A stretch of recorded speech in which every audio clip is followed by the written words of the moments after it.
अरब या आजम हर जगह पर गूंजता है तराना नबी का।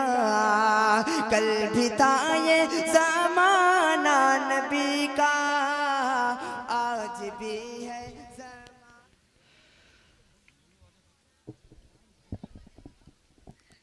माशाअल्लाह। बहुत खूब। कल्बो जिगर के अंदर एक इश्क नबी से नई ताजगी मिली। ये कौन था, ये किसने बिखेरी थी मस्तियां, ये कौन था, ये किसने बिखेरी थी मस्तियां, हर जर्रा सहरे बाग का शागर बदोस है। हजरात गिरामी, बिला किसी तमहीद और ताखीर के हमारे फहरिस्त के अंदर 3 नायाब मुकर्रिरीन हैं और हमने बहुत वक्त जो है या तो बैठने में या निज़ाम को तरतीब देने में ख़त्म कर दिया, मगर फिर भी हज़रात उलमाए किराम एक लंबी मसाफत को तय करके हमारी और आपकी मोहब्बत उनके दिल के अंदर मौजूद थी, उनके दिलों के अंदर उल्फत और मोहब्बत थी और इमामुल अंबिया के पैगाम और अहकमुल हाकिमीन के हुक्म को नहीं अनिल मुनकर, अमर बिल मारूफ और नहीं अनिल मुनकर को वो लेकर के इतनी ज्यादा तकान और इतनी ज्यादा लंबी मसाफत को तय करके हमारे और आपके बीच में आए हैं। इस बात का जज्बा हमारे दिल के अंदर भी मौजूद होना चाहिए कि जरूर भी जरूर इन 3 नायाब मुकर्रिरीन के मवाइद से जरूर मुस्तफीज होना है। सबसे पहले हमारे फहरिस्त के अंदर है मुकर्रिर अव्वल हजरत मौलाना शफीम अहमद साहब हनफी दामद बरकातुहुल आलिया, सदरुल मुदर्रिसीन मदरसा अरबिया मम्मुल उलूम निजामाबाद आजमगढ़। मैं हजरत वाला से गुजारिश करूंगा कि आप आए और अपने मवाइद हसना से मुस्तफीज फरमाए।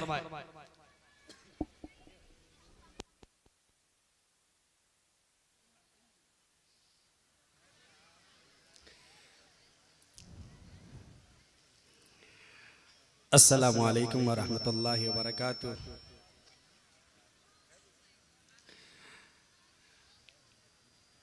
अल्हम्दुलिल्लाहि नहमदुहु व नस्तईनुहु व नस्तगफिरुहु व नुमिनु बिही व नतवक्कलु अलैहि व नऊज़ु बिल्लाहि मिन शुरूरि अंफुसिना व मिन सय्यिआति अमालिना। मन यहदिहिल्लाहु फला मुज़िल्ल लहु वमन युज़लिल फला हादिय लहु व नशहदु अल्ला इलाहा इल्लल्लाहु वहदहु ला शरीका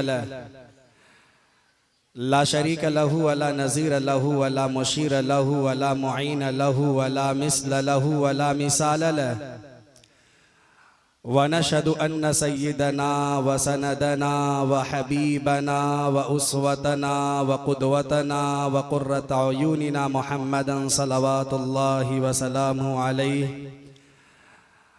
अम्मा बाद फ़अऊज़ु बिल्लाहि मिनश शैतानिर रजीम। बिस्मिल्लाहिर रहमानिर रहीम। वस्बिर नफ्सक मअल्लज़ीना यदऊना रब्बहुम बिलग़दाति वल अशिय्यि युरीदूना वजहह। वक़ाल नबी सल्लल्लाहु अलैहि वसल्लम हुब्बिब इलय्या मिनद दुनिया सलास अत्तीबु वन निसाउ व जुइलत क़ुर्रतु ऐनी फ़िस्सलाह। सदक़ल्लाहुल अज़ीम व सदक़ रसूलुहुन नबियुल अमीनुश शफ़ीउल हबीबुल उम्मीयुल करीम व नहनु अला ज़ालिका लमिनश शाहिदीन वश्शाकिरीन वल्हम्दुलिल्लाहि रब्बिल आलमीन।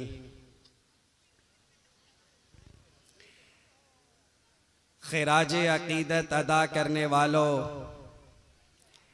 खिराज अक़ीदत से क्या काम होगा? यही है ज़ुबानी मोहब्बत का आलम, तो दीन हुदा और बदनाम होगा। अगर सुन सको तुम तो रूहे मोहम्मद सल्लल्लाहु अलैहि वसल्लम, अगर सुन सको तुम तो रूहे मोहम्मद खिराज अकीदत की तालिब है तुमसे, यही है जो कौलो अमल की दोरंगी, बहुत दर्द अंगेज अंजाम होगा। फ़कत खुश बयानी के जौहर दिखाकर कोई कौम दुनिया में उभरी नहीं है। अमल छोड़कर सिर्फ बातें बनाकर कोई कौम दुनिया में उभरी नहीं है। ये सोचो कि नूरे हिदायत का परचम जनाबे मोहम्मद ने कैसे उड़ाया। ये सोचो कि दबतों को कैसे उठाया। ये सोचो कि गिरतों को कैसे संभाला। ये सोचो कि क्या चीज थी जिसके बल पर अकेले खुदा के पैगंबर ने उठकर उलट दी थी ऐवान रूमा की मसनद, पलट दी थी सहरा नशीनों की काया। और जुरअत मुजस्सम वो हिम्मत सरापा, वो रातों का आबिद वो दिन का सिपाही, वो जिसने सियासत की जुल्फें सवारी और जिसने फकीरी में की बादशाही। अगर उससे कुछ भी अकीदत है तुमको तो अपना वतीरा बदलना पड़ेगा। ज़ुबाने निफाको अमल से गुजर कर सदाकत के सांचे में ढलना पड़ेगा। अगर उससे कुछ भी अकीदत है तुमको सदाकत के सांचे में ढलना पड़ेगा। खबर दे रहा है मोहम्मद का उसवा कि आसान नहीं है मुसलमान होना, बहुत इम्तिहानात दरपेश होंगे, बहुत सख्त राहों पे चलना पड़ेगा। दरूद शरीफ पढ़ लें। अल्लाहुम्मा सल्ली अला मुहम्मद व अला आलि मुहम्मद कमा सल्लैता अला इब्राहीम व अला आलि इब्राहीम इन्नका हमीदुम मजीद। अल्लाहुम्मा बारिक अला मुहम्मद व अला आलि मुहम्मद कमा बारकता अला इब्राहीम व अला आलि इब्राहीम इन्नका हमीदुम मजीद। मुअज़्ज़ज़ व मुकर्रम हज़रात उलमाए किराम, नौजवान दोस्तों और पर्दा नशीन ख़वातीन इस्लाम, वक्त ज़्यादा हो रहा है और मुझे बहुत मुख्तसर वक्त के लिए आपकी खिदमत में पेश किया गया। दुआ फरमाए कि अल्लाह ताला मुख्तसर लम्हों में कुछ कीमती बात कहने की और हम सबको उस पर अमल करने की तौफीक अता फरमाए। हाफिज इब्न हजर अस्कलानी रहमतुल्लाहि अलैह ने यह हदीस नक़ल फरमाई कि इमामुल अंबिया जनाब मोहम्मदुर रसूलुल्लाह सल्लल्लाहु अलैहि वसल्लम मस्जिद नबवी में तशरीफ फरमा थे। आपके प्यारे सहाबा भी वहाँ पे तशरीफ फरमा थे, बिलखुसूस हज़रत अबू बकर और हज़रत उमर और हज़रत उस्मान और हज़रत अली। बातों बातों में इमामुल अंबिया जनाब मोहम्मदुर रसूलुल्लाह सल्लल्लाहु अलैहि वसल्लम ने सहाबे किराम को अपनी जानिब मुतवज्जे फरमाया और कहा, मेरे सहाबा, मुझे इस दुनिया से 3 चीजों से बड़ी मोहब्बत है। आपने फरमाया, हुब्बिबा इलैया मिनद दुनिया सलास, मुझे 3 चीजें बहुत अजीज हैं, 3 चीजों से मेरा दिली लगाव है। साहबा ने कहा, या रसूल अल्लाह, आप इमामुल अंबिया, आप तमाम नबियों के सरदार हैं, आपको क्या चीज पसंद है? तो अल्लाह के नबी अलैहिस्सलातु वस्सलाम ने फरमाया, अत्तीब वन्निसाउ वजुइलत कुर्रतु ऐनी फिस्सलाह। आपने इरशाद फरमाया, नंबर 1 मुझे खुशबू पसंद है, नंबर 2 मुझे औरत पसंद है, नंबर 3 वजुइलत कुर्रतु ऐनी फिस्सलाह, मेरी आंखों की ठंडक नमाज में रखी गई है। मैं आपके सामने तफसील नहीं नकल कर रहा, इजमाली तौर पर आपके सामने अर्ज करने लगा हूं। अल्लाह के नबी अलैहिस्सलातु वस्सलाम ने फरमाया कि मुझे खुशबू बहुत पसंद है।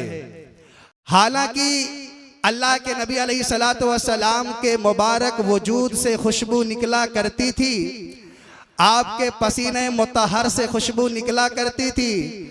आप जब क़ज़ाए हाजत के लिए तशरीफ़ ले जाते थे तो वहाँ से भी खुशबू आया करती थी।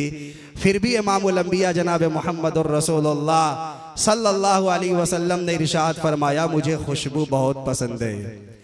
दूसरे नंबर पर आपने फरमाया, मुझे औरत पसंद है।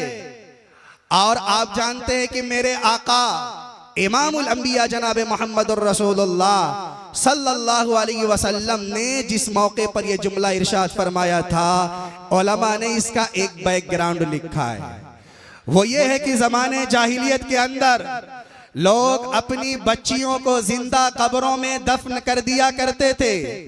अल्लाह के नबी अलैहिस्सलातु वस्सलाम पूरी कायनात के लिए, पूरे आलम के लिए रहमत बना करके भेजे गए, मबूस किए गए। आपने कहा, लोगों, अपने जिस्म से निकलने वाले खून को तुम अपने हाथों से जमीन के अंदर दफन कर देते हो, मैं तो इन्हें सीने से लगाने के लिए तैयार हूं। और आपने एक मौके पर इरशाद फरमाया कि जो अपनी बच्ची की तरबियत करे और इज्जत के साथ उसके अपने घर रुखसत कर दे, इमामुल अंबिया जनाब मोहम्मद रसूलुल्लाह सल्लल्लाहु अलैहि वसल्लम ने फरमाया कि मैं उसके लिए जन्नत की जमानत देता हूं। आपने इरशाद फरमाया, अगर बच्ची बड़ी हो जाए और विलादत के मरहले से गुजरे तो जिस बच्ची को तुम अपने हाथों से दफन कर देते हो, याद रखो अल्लाह उस बच्ची के, जो इस वक्त वो माँ की शक्ल में तब्दील हो चुकी है, अल्लाह उसके कदमों के नीचे जन्नत रख देता है। और आपने तीसरे नंबर पर इरशाद फरमाया, मेरी आंखों की ठंडक नमाज है। जब आपने ये तीन बातें इरशाद फरमाई तो आशिक रसूल हजरत सैयदना अबू बकर सिद्दीक रजी अल्लाह ताला अन्हु खड़े हो गए। कहने लगे, या रसूल अल्लाह, इस गुलाम की भी तीन चीजें बहुत पसंद है। आपने कहा, अबू बकर कहो। अबू बकर खड़े हुए दरबार रिसालत में और अर्ज किया, या रसूल अल्लाह, हुब्बिब इलैया मिन दुनिया सलास, मुझे भी तीन चीजें बहुत अजीज हैं। अल्लाह के नबी अलैहिस्सलातु वस्सलाम ने कहा, अबू बकर तुम्हें क्या पसंद है? हजरत अबू बकर सिद्दीक ने कहा, या रसूल अल्लाह, मुझे तीन चीज बहुत पसंद है। नंबर एक, अन्नज़्रु इला वजहि रसूलिल्लाह, आंखें अबू बकर की हो और चेहरा मुस्तफा की जात का हो। या रसूल अल्लाह, हर वक्त मैं आपके चेहरे की तिलावत करना चाहता हूँ, आपका दीदार करना चाहता हूँ। आप गारे सौर का वो मंजर अपनी नजरों के सामने लाइए। अल्लाह के नबी अलैहिस्सलातु वस्सलाम से अबू बकर सिद्दीक रजी अल्लाह ताला अन्हु ने कहा, या रसूल अल्लाह, आप गार के बाहर तशरीफ रखें, मुझे अंदर जाने की इजाजत दें, मैं सारी तकलीफ दे चीजों को हटाऊं, साफ करूं, उसके बाद आप तशरीफ लाएं। अलगरज अल्लाह के नबी अलैहिस्सलातु वस्सलाम थके मादे थे। अबू बकर सिद्दीक रजी अल्लाह ताला अन्हु के रान पर अपना सर रख दिया और आपको नींद आ गई। सारे सुराखों को अबू बकर सिद्दीक रजी अल्लाह ताला अन्हु ने अपने तहबंद और अपने चादर के टुकड़े से सुराख को बंद कर दिया था। एक सुराख बाकी रह गया था और उसके अंदर एक सांप था, वो भी मेरे मुस्तफ़ा की ज़ियारत करना चाहता था।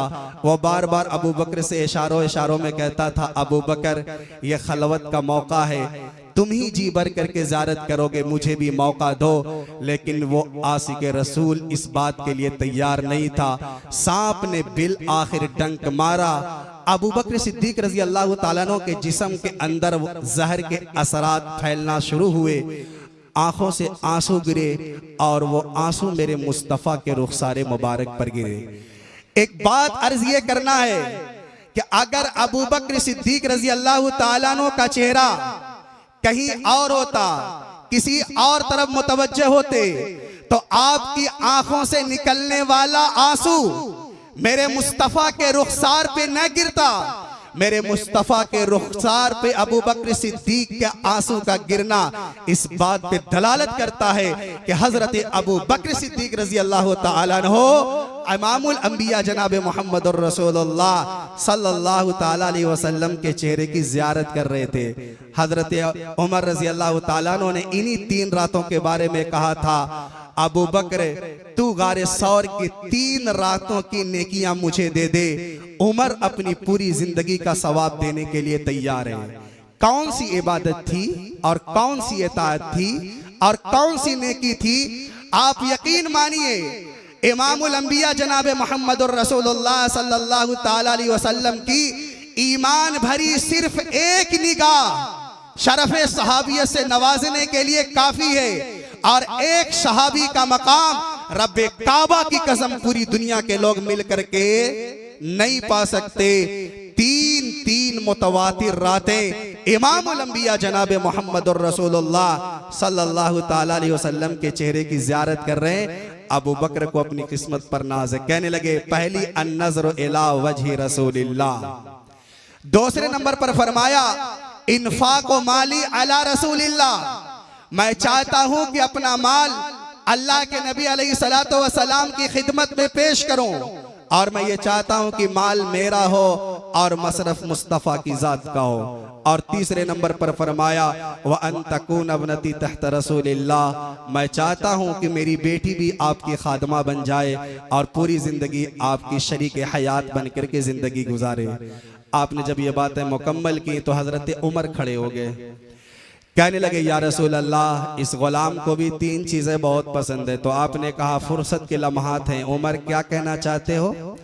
तो हजरत उमर रजी अल्लाह ताला अन्हु ने कहा कि या रसूल अल्लाह अल अम्र बिल मारूफ, सबसे पहले मैं नेकी का हुक्म करना चाहता हूं, सबसे पहले मैं नेकी का हुक्म करना चाहता हूं। नेकी की तरगीब देना और है और नेकी का ऑर्डर करना और है। हजरत उमर रजी अल्लाह ताला अन्हु के हाथ में वो दुर्रे फारूकी हुआ करता था, आप लोगों के मिजाज दुरुस्त कर दिया करते थे। कितनी ऊंची जात थी हजरत उमर रजी अल्लाह ताला अन्हु की। और दूसरे नंबर पर फरमाया वन्नह्यु अनिल मुनकर, मैं लोगों को मुनकरात से रोकना चाहता हूं, बुराइयों से रोकना चाहता हूं। किसी भी गलत काम को होते समय मैं खामोश नहीं रह सकता। मैंने इमामुल अंबिया जनाब मोहम्मदुर रसूलुल्लाह सल्लल्लाहु ताला अलैहि वसल्लम की दरसगाह से ये सबक हासिल किया है कि बुराई हो तो अपने हाथ से रोक दी जाए। हजरत उमर ने फरमाया मैं चाहता हूं कि अपने हाथ से बुराई को रोक दूं। एक मर्तबा खुशबू तकसीम करने का मौका आया तो उनकी अहलिया ने कहा कि उमर मैं अपने हाथ से तकसीम कर देती हूँ खुशबू। तो हजरत उमर रजी अल्लाह ताला अन्हु ने कहा नहीं, आप नहीं तकसीम करेंगी। तो उनकी अहलिया ने कहा क्या मुझे तकसीम करना नहीं आता? तो हजरत उमर ने कहा नहीं, मुझे पता है कि तुम्हें तकसीम करना आता है, लेकिन मैं तुझसे तकसीम नहीं करवाऊंगा, मैं किसी और खातून से कहूंगा कि वो तकसीम करे। क्यों? इसलिए कि जब आप खुशबू को तकसीम करेंगी तो आपके हाथों में थोड़ी सी खुशबू और उसके असरात आ जाएंगे। मैं नहीं चाहता कि मेरी बीवी कल क़यामत के दिन उठे तो उसके हाथ में इस तरह से खुशबू के असरात पाए जाएं। आप अंदाजा लगाइए कहां तक निगाह थी उन अकाबरीन की। हजरत अली रजी अल्लाह ताला अन्हु दरबार फारूकी में आए और आकर सलाम अर्ज किया। हजरत उमर ने सलाम का जवाब दिया और फौरी पूछा अली ये बताओ अपने पर्सनल काम से आए हो या हुकूमत के काम से आए हो? हजरत अली ने कहा पर्सनल काम से आया हूं। फौरी हजरत उमर ने चिराग बुझा दिया। हजरत अली ने कहा उमर मेहमान की आमद पे चिराग बुझाया नहीं करते, चिराग जलाया करते हैं, अंधेरा नहीं किया करते, उजाला किया करते हैं। तो हजरत उमर ने कहा इस चिराग में तेल बैतुल माल का है और मैं नहीं चाहता कि हम अपना पर्सनल मामला हल करें और बैतुल माल का पैसा उसमें खर्च हो। अल्लाह की अदालत में मैं क्या जवाब दूंगा? इसलिए मैं तो खुद बुराई से अपने आप को रोकता हूं और नहीं चाहता कि दूसरे लोग भी गलत काम का इर्तिकाब करें। और तीसरे नंबर पर हजरत उमर ने कहा वसौबुन खलिक, पुराना और बोसीदा कपड़ा पहनना चाहता हूं, ये मेरी पसंद है। हजरत उमर रजी अल्लाह ताला अन्हु अल्लाह ने क्या जलाल अता फरमाया था। बैतुल मुकद्दस फतह करने के लिए जा रहे थे, साथ में खादिम को लिया और एक ऊंटनी ली और ऊंटनी पे सवार होने का इरादा किया। वही फटे पुराने लिबास थे। किसी ने कहा उमर आप तो यूं ही बोसीदा कपड़े जेबतन किया करते हैं, आज आप हुकूमत के पास जा रहे हैं, अगियार के पास जाते हैं कुछ रोबो दबदबे के साथ और जाहो जलाल के साथ आप तशरीफ ले जाएं, कपड़ा तब्दील कर ले और अच्छी सवारी का नज्म कर ले। हजरत उमर ने लोगों के कहने पर कपड़े को तब्दील कर लिया और घोड़े की सवारी आपने इस्तेमाल फरमा ली। थोड़ी दूर आगे बढ़े हजरत उमर फरमाते हैं मेरे दिल की कैफियत मुतगय्यर होना शुरू हो गई और मुझे अजीब सा महसूस हुआ। मैं वापस पलटा और मैंने फिर वही अपना उतारा हुआ लिबास जेबतन किया और मैंने ऊंट को एक तरफ रख दिया और ऊंट की सवारी ली और घोड़े को बरतरफ कर दिया और उसी पर सवार होकर अपने खादिम को साथ लिया और दरमियान में मैंने ये मुआहदा कर लिया, एक मंजिल या 2 मंजिल मैं सवार हूंगा और मेरे खादिम तुम जमीन पर रहना और फिर उसके बाद मैं ऊंट की नकेल पकड़ लूंगा और 1 या 2 मंजिल आप ऊंट पे सवारी करना। इस तरह से अदल और मुसावात का मामला आपस में तय हुआ। हजरत उमर रजी अल्लाह ताला अन्हु अपने खादिम को लेकर के बैतुल मुक़द्दस की तरफ रफा दवा है। रास्ते में कभी इनकी बारी आती, कभी इनकी बारी आती और जब बैतुल मुक़द्दस सामने नजरों के दिखाई देने लगा तो बारी हजरत उमर की थी। आप नकेल अपने हाथों में पकड़े होंगे और खादिम हजरत उमर का वो ऊंट पे बैठा हुआ होगा, सवारी कर रहा होगा, वो तड़प गया और हजरत उमर के सामने आकर के इंतहाई मुतवाज़ियाना अंदाज में कहता है, अल्लाह आपको जज़ाए खैर अता फरमाए, आपने अदल का मामला फरमाया, आपने इंसाफ का मामला फरमाया, आपने मुझे इज्जत अता फरमाई, आपने मुझे ऊंट की सवारी अता फरमाई और वक्त का अमीरुल मोमिनीन। आप जानते हैं ये कौन उमर है?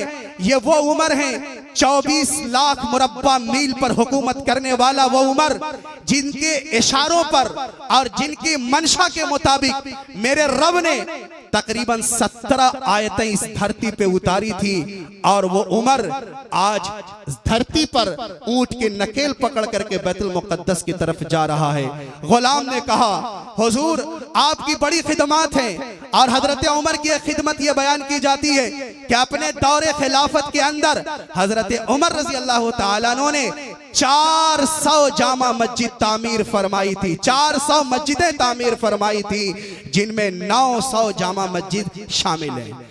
आप अंदाजा लगाइए, अल्लाह के नबी अलैहिस्सलातु वस्सलाम ने तो यहाँ तक फरमाया था, उमर तो तेरा ये जलाल है, मा लक़ियक शैतानु सालिकन फज्जन इल्ला सलक फज्जन गैर फज्जिक। उमर जिस रास्ते पे तुम चलते हो, खुदा की कसम शैतान भी वो रास्ता तब्दील कर दिया करता है। व इन्ना शैतान ला यखाफ मिनक या उमर, उमर तुमसे तो शैतान लर्जा हुआ करता है। और आज भी वक्त की हुकूमतें रब्बे काबा की कसम हजरत उमर के नाम से कांपती हैं। हजरत उमर रजी अल्लाह ताला अन्हु ने जब ये बात सुनी खादिम की तो आपने कहा, खादिम तेरे जज्बात को मैं सलाम अर्ज करता हूँ, तो बड़ी बात कह रहा है, लेकिन याद रखो मैंने इब्तिदाए सफर में ये मामला तय कर लिया था कि आपस में हम दोनों बारी बारी सवारी करेंगे, कभी तुम जमीन पर ऊंट की नकेल पकड़ रहे होगे और मैं सवार हूंगा और कभी इसके बरअक्स मामला होगा। हजरत उमर रजी अल्लाह ताला अन्हु ने उनकी बात को तस्लीम न किया और ये कहा, जब बारी तुम्हारी है तो तुम सवार रहोगे और वक्त का अमीरुल मोमिनीन एक खादिम की हैसियत से ऊंट की नकेल पकड़ करके बैतुल मुक़द्दस की तरफ जा रहा होगा। उन लोगों ने आपस में यह मशवरा किया कि पहले हम मुसलमानों के सरदार से बात करना चाहते हैं, मुसलमानों के कायद और सिपह सालार से बात करना चाहते हैं। हमने तौरेत के अंदर ये अलामत देख रखी है कि जो बैतुल मुक़द्दस फतह करने के लिए आएगा उसके जिस्म पर 17 पैबंद होंगे और एक पैबंद चमड़े का होगा और वो ऊंट की सवारी कर रहा होगा। जब उन लोगों ने अपने जवासीस भेजे और तहकीक के हाल की तो उन लोगों को मालूम हो गया इसी उमर के बारे में तौरेत के अंदर अलामत मौजूद हैं। बगैर लड़े हुए उन लोगों ने हजरत उमर के जलाल से मरूब होकर बैतुल मुक़द्दस आपके हाथ में दे दिया था।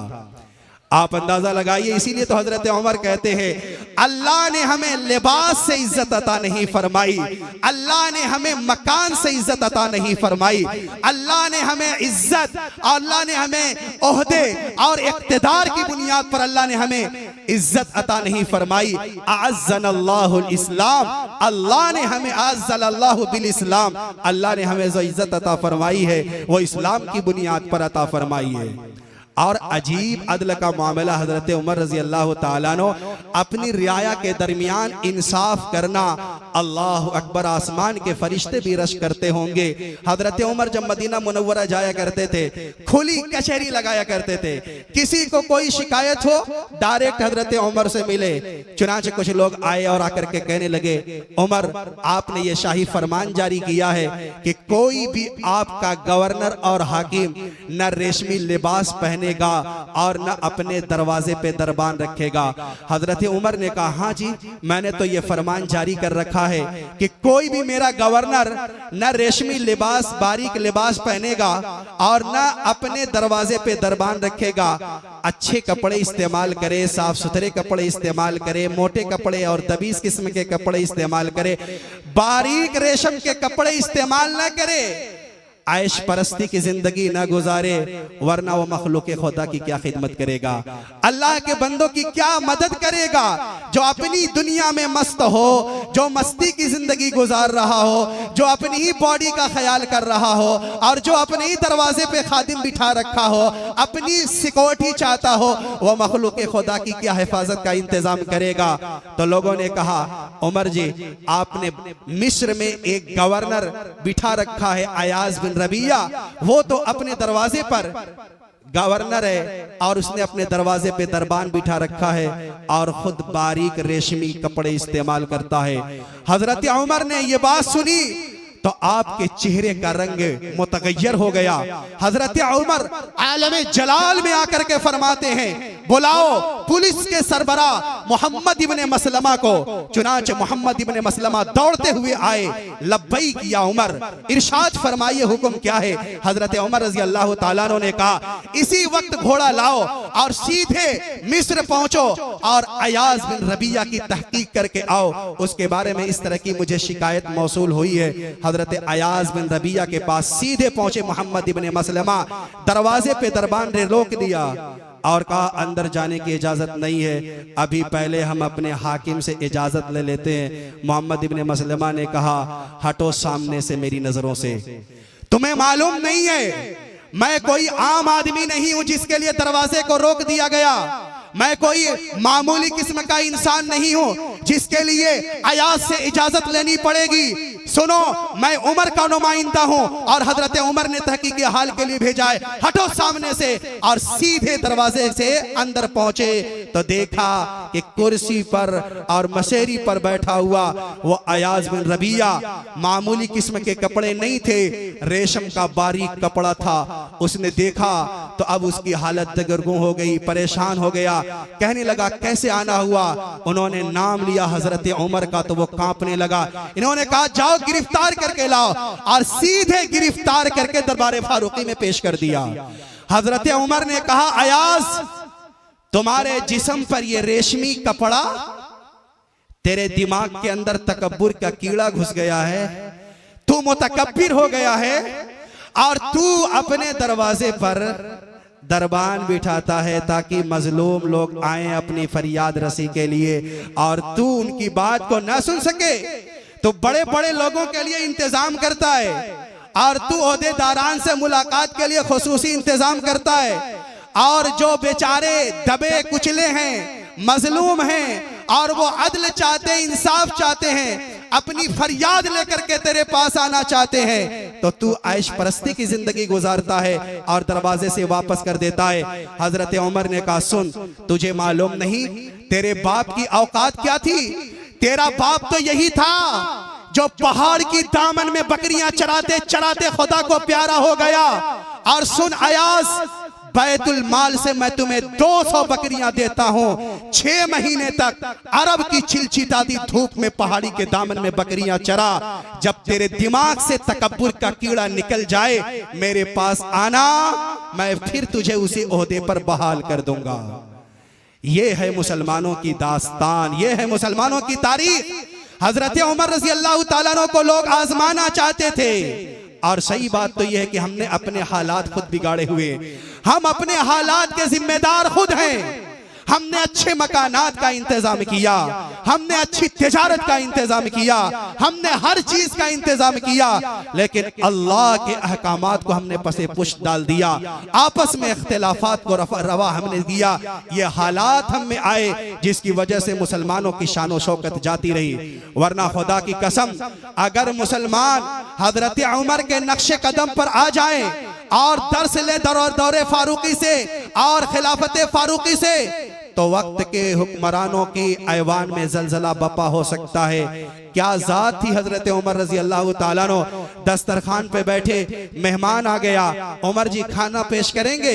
हजरत उमर ने कहा कि दस्तरखान हाजिर है, आप तनाउल फरमा सकते हैं। वो शख्स सूखी हुई रोटियां अपने मुंह में डालता है तो वापस दस्तरखान पे रख देता है। हजरत उमर ने कहा क्या हुआ, खाते क्यों नहीं? तो कहने लगा अजी दांत से चबाई नहीं जाती। हजरत उमर ने कहा इसी पे मेरी जिंदगी का गुजारा होता है, इसी पे मेरी जिंदगी का गुजारा होता है। चुनांचे लोगों ने, किसरा के बादशाह ने, किसरा ने आपके पास भेजा था एक जासूस को और ये कहा कि जाओ हजरत उमर की कमजोरी तलाश करो, हजरत उमर की कमजोरी तलाश करो, हम उमर पर हमला करना चाहते हैं और अगर मुसलमानों की सफों से उमर को निकाल दिया जाएगा, मुसलमानों की ताकत खत्म हो जाएगी और मुसलमानों का वकार खाक में मिल जाएगा। उनकी अपनी प्लानिंग थी और उनका अपना इरादा था। एक जासूस आया और दूर से लोगों से कहता है कि तुम्हारे अमीर कौन है, तुम्हारा बादशाह कौन है? लोगों ने कहा हमारा कोई बादशाह नहीं होता, हमारे तो अमीर होते हैं, हमारे लिए खादिम की हैसियत रखते हैं। उसने कहा उनका कोई महल? तो उसने उन लोगों ने कहा तुम्हें मालूम नहीं पागल, हमारे अमीर का और खलीफतुल मुस्लिमीन का कोई महल नहीं होता, कोई बिल्डिंग नहीं होती, वो तो खेमों के अंदर जिंदगी गुजारते हैं और लुंगी इस्तेमाल फरमाते। कहने लगा मुलाकात कैसे होगी? लोगों ने कहा इस वक्त जाओ, मस्जिद नबवी की तौसी का काम जारी है, गारे में जो शख्स बैठा हुआ है वो कोई और नहीं, वक्त का अमीरुल मोमिनीन है। हजरत उमर रजी अल्लाह ताला ने वही बनियान इस्तेमाल की हुई थी और लुंगी से तन की हुई थी और गारे ऐसे मिट्टी तैयार कर रहे थे। हजरत उमर रजी अल्लाह ताला अन्हु के पास वो आया और आकर के कहता है कि मुझे फला जगह से भेजा गया है और आपकी खिदमत में मैंने 3 तोहफे लाए हुए हैं, आप इसे कबूल फरमाइए। हजरत उमर रजी अल्लाह ताला अन्हु ने कहा वो क्या तोहफा है? वो ये जानता था और वो लोग ये जानते थे कि हजरत उमर को पैसे के जरिए से अपनी तरफ माइल किया जाए, हजरत उमर के दिल को इस्लाम की तरफ से दूर कर दिया जाए, ये उनकी अपनी सोच थी और ये उनकी अपनी प्लानिंग थी। वो करीब आया और आकर के अपने जेब से उसने एक शीशी निकाली, जहर की शीशी थी और उसका ढक्कन खोलकर हजरत उमर की खिदमत में बढ़ा दिया। हजरत उमर ने वो शीशी ली और कहा ये कैसी शीशी है? तो उसने कहा उमर रजी अल्लाह ताला अन्हु ये वो शीशी है कि अगर इसका जहर आप दुश्मन के सामने गिरा देंगे तो उसके असरात ऐसे होंगे कि सामने वाला बंदा खाने की भी नौबत नहीं आएगी और मर जाएगा, खत्म हो जाएगा। हजरत उमर रजी अल्लाह ताला अन्हु ने कहा अच्छा इतना खतरनाक जहर है कि इसे खाने की भी जरूरत नहीं है, सिर्फ रास्ते में गिरा दिया जाए तो आदमी की मौत के लिए काफी हो जाएगा। हजरत उमर रजी अल्लाह ताला अन्हु ने वो शीशी अपने हाथ में ली और उसका ढकना खोला और फिर उसके बाद बिस्मिल्लाहिल्लज़ी ला यदुर्रु मअ इस्मिही शैउन फिल अर्दि वला फिस समा व हुवस समीउल अलीम आपने पढ़ी और पूरी शीशी पीली। वो चकरा के आपकी नजरों के सामने गिर गया। जब उसे होश आया तो उसने कहा ऐसा मालूम होता कि मैंने कोई सपना देखा हुआ है, मैं कोई ख्वाब देख रहा हूं। हजरत उमर ने कहा बावले तुम्हें मालूम नहीं है, तुम ये तसव्वुर करते हो कि दुनिया की किसी चीज के अंदर मौत का सामान रखा हुआ हो। ओ बुतों के पुजारियों, तुम्हें मालूम होना चाहिए मेरा रब ना चाहे तो दुनिया का कोई जहर उमर को नहीं मार सकता। और फिर उसके बाद उसने एक अतर की शीशी पेश की और बड़ी कीमती वो शीशी थी, हजरत उमर की खिदमत में बढ़ाई और बढ़ाने के बाद कहा उमर जी आप इस्तेमाल करें, बड़ी कीमती अतर है, आप एक मर्तबा अपने लिबास में इस्तेमाल करेंगे तो 1-2 दिन के अंदर इस अतर का असर जायल नहीं होगा, महीनों तक ये अतर चलती रहेगी। हजरत उमर ने कहा अच्छा ये इतनी कीमती अतर है तो तुम इस्तेमाल करने के लिए लाए हो? ने कहा कि हाँ जी मैं आपके पर्सनल इस्तेमाल के लिए लाया हूं। हजरत उमर रजी अल्लाह ताला अन्हु ने वो शीशी ली और उसका ढक्कन खोला और गारे के अंदर पूरी अतर उड़ेल दी। चक्कर आ गया उसे, इतनी कीमती अतर थी और उन्होंने तो मिट्टी की नजर कर दिया। और फिर उसके बाद उसने कहा उमर जी आप इधर देखिए, ये दोशीज़ा औरत है, मैं आपकी खिदमत में लाया हूं और मुझे वक्त के बादशाह ने आपकी खिदमत में भेजा है। आप देखिए रेशमी जैसे इसके बाल, गुले बाबूना जैसे इसके दांत, आप जरा देखिए। हजरत उमर ने नजर उठा करके भी नहीं देखा। वो कह रहा था कि हमारे इलाके की और हमारे दियार की सबसे हसीन और जमील लड़की बादशाह ने आपकी खिदमत में पेशा है। वो ये चाहते थे कि हजरत उमर रज़ी अल्लाह ताला अन्हो अब आपका कदम इस्लाम की राह से बरतरफ हो जाएगा, आप दूर हो जाएंगे और आप अपनी जिंदगी गुजारने में मगन हो जाएंगे और इस्लाम की इमारत गिर जाएगी और पैबंद जमीन हो जाएगी। हजरत उमर रज़ी अल्लाह ताला अन्हु ने कहा फजीलत ना बयान करो, आगे कहो कहना क्या चाहते हो। उसने कहा हजरत आपके लिए हदिया है। हजरत उमर रज़ी अल्लाह ताला अन्हु ने नौजवानों को सदा लगाई, ओ नौजवानों इधर आओ, जिसकी शादी नहीं हुई है वो मेरे सामने हाथ उठाए। एक नौजवान ने हाथ उठाया, हजरत उमर ने कहा आओ मेरे करीब, और उसी वक्त हजरत उमर रज़ी अल्लाह ताला अन्हु ने उसका निकाह कर दिया और कहा ले जाओ इसके पास। वो जासूस चकरा गया, परेशान हो गया और उसके दिल की दुनिया बदल चुकी थी। वापस पलट करके गया, वो लोग इंतजार कर रहे थे और इस इंतजार में थे उमर की कमजोरी बयान की जाएगी। वो लोग ये सोच रहे थे उमर का राज मालूम हो जाएगा, अब हजरत उमर को दीन के रास्ते से जुदा कर दिया जाएगा, अलग कर दिया जाएगा, वो अपनी जिंदगी के अंदर महव हो जाएंगे और हम हजरत उमर पर हमला करके मुसलमानों की हुकूमत खाक में मिला देंगे। चुनांचे वो गया तो उसकी गर्दन झुकी हुई थी। वक्त के बादशाह ने पूछा और ये कहा कैसे आना हुआ, पूरी तफसीलात बताओ। तो उसने कहा मुझसे उमर के राज ना मालूम करो, मुझसे उमर की कमी के बारे में ना मालूम करो। अरे मेरी आंखों ने वो मंजर देखा है कि आज से पहले रुए जमीन पर और इस आसमान के नीचे लोगों ने वो मंजर नहीं देखा होगा। सुनो, आखिरी मैसेज देता हूं, आखिरी पैगाम ये देता हूं, रब्बे काबा की कसम, कान खोल करके सुन लो, तुम कुछ भी कर सकते हो, उमर से मुकाबला नहीं कर सकते।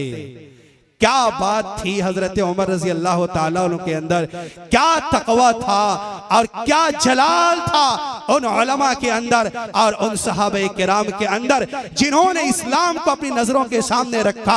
आका मदनी जनाब मोहम्मद रसूलुल्लाह सल्लल्लाहु ताला अलैहि वसल्लम के नक्शे कदम पर चलते हुए उन्होंने अपनी जिंदगी सादगी से गुजारी और पूरी दुनिया को यह दर्स दिया कि सादगी के रास्ते पर आए। इमामुल अंबिया जनाब मोहम्मद रसूलुल्लाह सल्लल्लाहु ताला अलैहि वसल्लम की सीरत के मुताबिक जिंदगी गुजारे। बाकी बात है इंशाअल्लाह फिर किसी और मौके पर आपकी खिदमत में अर्ज की जाएंगी।